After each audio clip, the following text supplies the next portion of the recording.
თბილისში სადგურის მოედნის მიმდებარე ტერიტორიაზე საცხოვრებელ კორპუსში მოხდა ნგრევას ორი ადამიანის სიცოცხლე ემსხვერპლა, ერთი კი დაშავდა. ამ ფაქტზე შინაგან საქმეთა სამინისტრომ გამოძიება სისხლის სამართლის კოდექსის 240-ე მუხლით დაიწყო. სტატისტიკური მონაცემებით თბილისში დაახლოებით 10,000-მდე ავარიული შენობაა. განსაკუთრებით მძიმე მდგომარეობაა ძველ უბნებში, მათ შორის ნაძალადებისა და ჩუხურეთის რაიონებში, სოლოლაკში, ვერაზე, ავლაბარსა და მთაწმინდაზე. ავარიული შენობების რიცხვს განეკუთვნება საბჭოთა პერიოდში აგებული საცხოვრებელი ბინების დიდი ნაწილიც. მდგომარეობას როგორც თბილისის მერიაში ამბობენ ართულებს ისიც, რომ ხშირად ჭირს მოსახლეობის ძველი მშენებლობებიდან გამოყვანაზე დათანხმება. რა შესაძლებლობაა ასეთი შედეგებისგან თავის არიდების და მთლიანობაში როგორ მიმდინარეობს ავარიული შენობების ჩანაცვლების პროცესი, სტუმართან თამაზ ალიბეგაშვილთან თბილისის განვითარების ფონდის დირექტორთან ერთად ვისაუბრებთ. მოგესალმებით, ძალიან დიდი მადლობა გააცემაში ჩართვისთვის. სტუმრობისთვის ჩვენი სტუმრობა დღევანდელი ძალიან სამწუხარო ფაქტიდან გამომდინარე კიდევ ერთხელ შედგა, რის უსამძიმრებ დაღუპულთა ოჯახებს და დაშავებულის უსურებ რაც შეიძლება სწრაფად გამოჯანმრთელებას. ძალიან სამწუხარო ამბავია, მხოლოდ და სამწუხაროდ ასეთი მძიმე შემთხვევების დროს კიდევ ერთხელ აქტუალურდება თემა საცხოვრობთ რეალურად და რამდენად ავარიულია დედაქალაქი. დეველოპერები, ამ საკითხის სპეციალისტები პირდაპირ ამბობენ, რომ დედაქალაქში ძალიან ბევრი ავარიული შენობაა და ოფიციალური თუ სტატისტიკური დაახლოებით მონაცემით 10,000 ავარიულ შენობასთან გვაქვს საქმე. თუმცა თბილისის მერიას და განვითარების ფონდი ამ შემთხვევაში ახორციელებთ ჩანაცვლების პროგრამას, რომელიც ჩემი გადმოსახედიდან ძალიან მნიშვნელოვანია, მაგრამ რამდენად რეალურად აქვთ ინტერესი ან მოსახლეობას, ან დაუშვათ დეველოპერებს აი ამ პროგრამაში მონაწილეობა მიიღოს, სწორედ ეს მინდა რომ ამ თემაზე და უფრო აქტიურად და ვრცლად ვისაუბროთ. დავიწყოთ იმით, რეალურად რამდენად აქტიურად მიმდინარეობს მოლაპარაკებები თავად მოსახლეობასთან ამ ეტაპისთვის რამდენ ობიექტზე აპირებთ ან გამოცხადებული გაქვთ ტენდერი რომ განხორციელდეს ჩანაცვლების პროგრამა და როგორია მოსახლეობის რეაქცია თქვენ შეთავაზებებზე? მოგესალმებით, პირველ რიგში მადლობა მოწვევისთვის. კიდევ ერთხელ მინდა ვისარგებლო მომენტით და ორი დღის წინ მოხდა ტრაგედიასთან დაკავშირებით გარდაცვლის ოჯახებს და ახლობლებს სამძიმარი უთხრა, სამწუხარო ძალიან ცუდი ფაქტი მოხდა ეს ტრაგედია. ეს ავარიული შენობა-ნაგებობების ჩანაცვლების პროგრამა 2022 წლიდან არის ამოქმედებული. მას მერე თბილისის განვითარების ფონდს დაევალა მისი აღსრულება, მუშაობთ აქტიურად ამასთან დაკავშირებით. დღეს მდგომარეობით 4 მისამართზე აქტიურად მუშაობთ. ერთი მისამართი უკვე დასრულებულია და გადაცემულია 36 ოჯახი უკვე ცხოვრობს აღნიშნულ ფაქტში. გარდა მაგისა ორი მისამართი ტენდერი სამშენებლო ტენდერზე გამოცხადებულია და წლის ბოლომდე კიდევ ვფიქრობთ რომ დაახლოებით 5 მისამართი დამატებით გამოვაცხადოთ. საკმაოდ დიდი მასშტაბია 10,000-მდე ბინა არის, რომელიც ავარიულობის სხვადასხვა ხარისხს წარმოადგენს თბილისის მასშტაბით. ამასთან დაკავშირებით ყოველდღიურად შეიძლება გაიზარდოს ეს რიცხოვნობა ავარიულობის, თვითონ მოსახლეობის ინტერესი, რაც უფრო ვაცნობთ, ასე ვთქვათ, მით უფრო პოპულარული ხდება და ყველა ინტერესდება ამით, მაგრამ ძალიან ჭირს ხოლმე უშუალოდ მოლაპარაკება მოსახლესთან, იმიტომ რომ განცდა აქვს, რომ შედის როგორც დეველოპერი და არა როგორც სახელმწიფო. ჩვენ ვახორციელებთ უშუალოდ ჩანაცვლების პროგრამაში ვახორციელებთ უშუალოდ საცხოვრებელი ფართის უზრუნველყოფას, ანუ ის ფართი, რასაც ფლობს მოსახლე, იმის დაკმაყოფილება ხდება ამ შემთხვევაში. ეს წესშიც არის, რომ დამატებითი ფართები თუ რამეს ფლობს, ეს არის სხვენი, ავტოსადგომი და ასე შემდეგ, მისი დაკმაყოფილება ვერ ხდება. პირველი ასე ვთქვათ, აქცენტს ვაკეთებთ საცხოვრებელ ფართზე. ასე ვთქვათ 18 მისამართზე დამატებით აქტიურად მიმდინარეობს მოლაპარაკების რეჟიმი, რომ გადავიდეთ უშუალოდ საპროექტოზე, ამასთან დაკავშირებითაც რა საკმაოდ რთულია, იმიტომ რომ მოსახლეობას გაცილებით მეტი მოთხოვნები აქვს, ვიდრე რეალურად ჩვენ. ანუ რა ძალიან მნიშვნელოვანი კითხვა პირველი. სადაც ხდება ჩანაცვლება? ეს არის ზუსტად იგივე ადგილი, სადაც რეალურად ადამიანები ცხოვრობენ, ან იმ კონკრეტული კორპუსის ადგილას დგება ახალი მრავალბინიანი საცხოვრებელი სახლი, თუ დაუშვათ მათ თავაზობთ, ანუ ჩანაცვლების ნაწილი გულისხმობს სხვა რაიონში, ანუ სხვა ადგილას ტერიტორიულ სრობას. ამას აქვს ადიმშველობა, იმიტომ რომ ამ ადამიანების ნაწილს მიაჩნია ერთი თავარი პრეტენზია და კითხვა, რომ სად გადავდივართ საცხოვრებლად.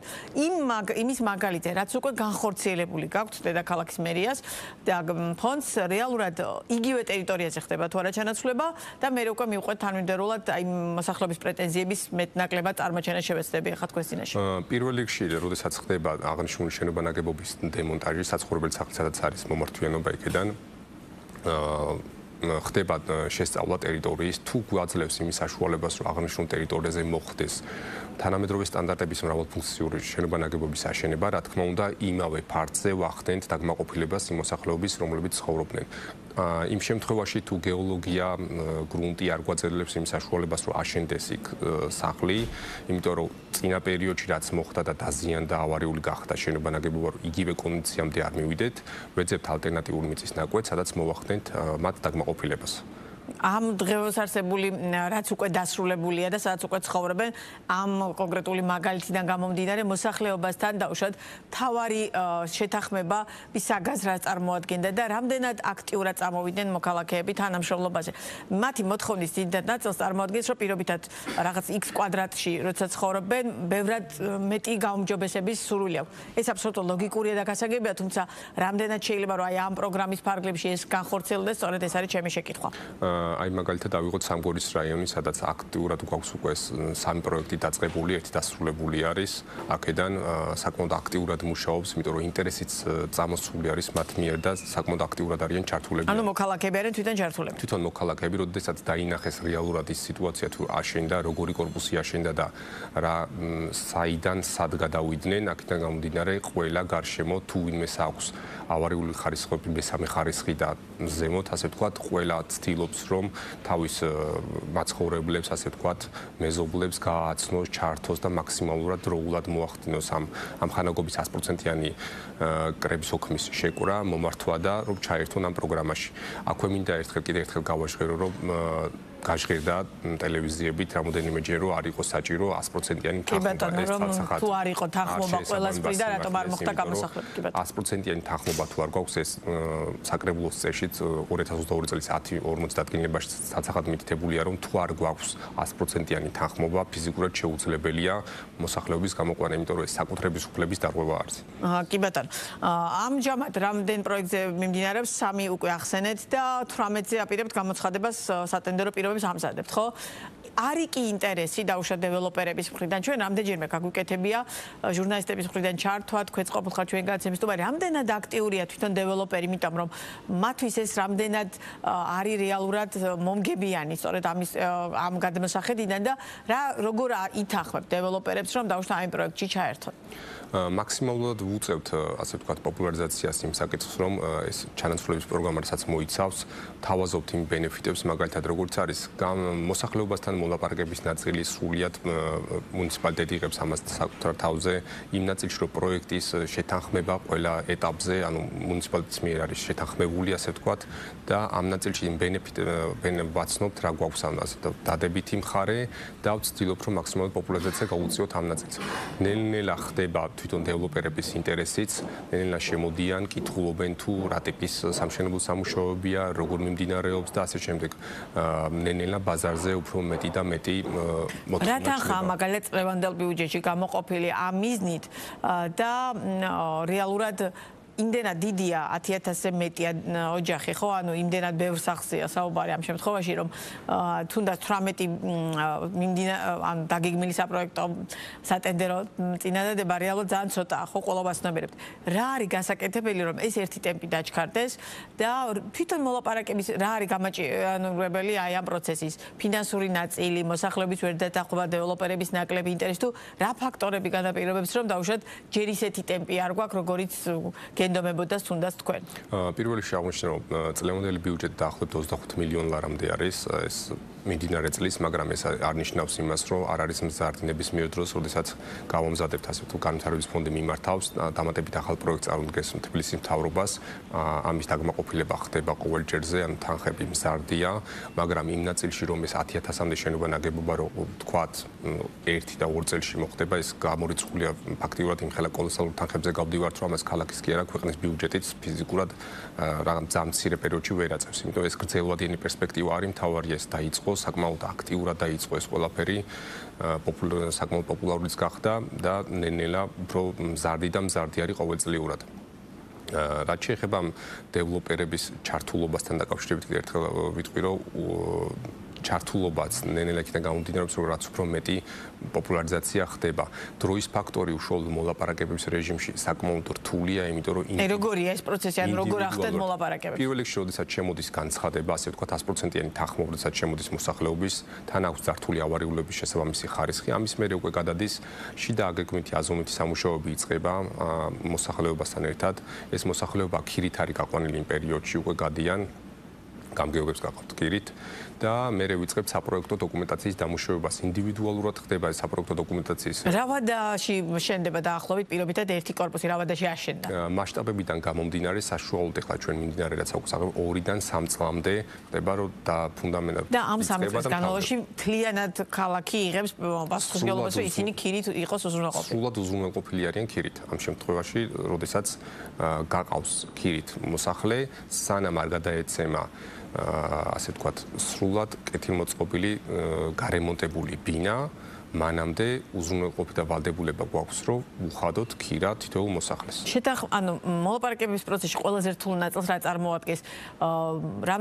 რას ითხოვს რეალურად მოქალაქე, რომელსაც თავაზობთ, რომ აი გადადიდა სხვა საცხოვრებელ ფართზე იცხოვრე? მაინც რთულად აღსაქმელი ამ ეტაპზე არის პირველი იმას აღნიშნავდი, რომ ხშირად უჭირთ ხოლმე საკუთარი სახლების დატოვება, მიუხედავად იმისა, რომ მაინც ხვდებიან, რომ ავარიულია, ექსპლუატაციის ვადა გასული აქვს და ასე შემდეგ, ეს უჭირთ პირველი ფაქტი, მეორე ფაქტი ის, რომ ეს მოლოდინის რეჟიმი, რომ რამდენ ხანს შეიძლება გაგრძელდეს, შეიძლება თუ არა გაიწელოს ალბათ გაიწელოს და ასე შემდეგ რა, ნდობის ფაქტორი, იმიტომ რომ წლების განმავლობაში სხვადასხვა დეველოპერული კომპანიებისგან არაერთი მაგალითი გვაქვს იმის, რომ დაწყებული სამშენებლო სამუშაოები დღემდე გაჩერებულია და თბილისის ასეთი ერთ-ერთი დაზარალებული ვარ ცენტრპოინტისგან შესაბამისად მერიის პროექტი იყო, რომელმაც კიბათ აიღო ვალდებულება და ანხორციელებს აღნიშნულ პროექტებს. და მიმართულებით ბუნებრივია რომ ამ კითხვები რომ აქვთ მოქალაქეებს ალბათ ამაში გასაკვირი არაფერი არის, მაგრამ რეალურად აი პრობლემას წარმოადგენს თუ არა პირობითად ის რომ მოქალაქეს აქვს რაღაც კონკრეტული ფართი და მას სურს უფრო მეტი ფართის მიღება. აი ამ ტიპის პრობლემებს თუ აწყდებით და აი ასეთ შემთხვევაში გადაწყვეტილებების მიღება როგორ ხდება?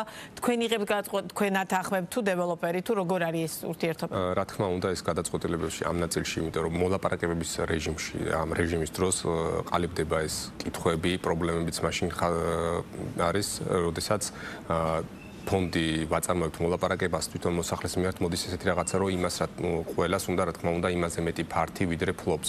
მაგრამ ჩვენ არა ვართ დეველოპერული კომპანია, ჩვენ ვართ სახელმწიფო ორგანიზაცია, რომელიც სოციალური პროგრამის ფარგლებში ანუ ვაკეთებთ, რომ გავაუმჯობესოთ, შევინარჩუნოთ ქალაქის იერსახე, გავაჯანსახოთ და თვითონ მოსახლე შეუქმნათ ესეთი გარემო, რომ იყოს უსაფრთხო გარემო იყოს და აქედან გამომდინარე საბოლოო ჯამში ხანგრძლივი მოლაპარაკებები გვიწევს.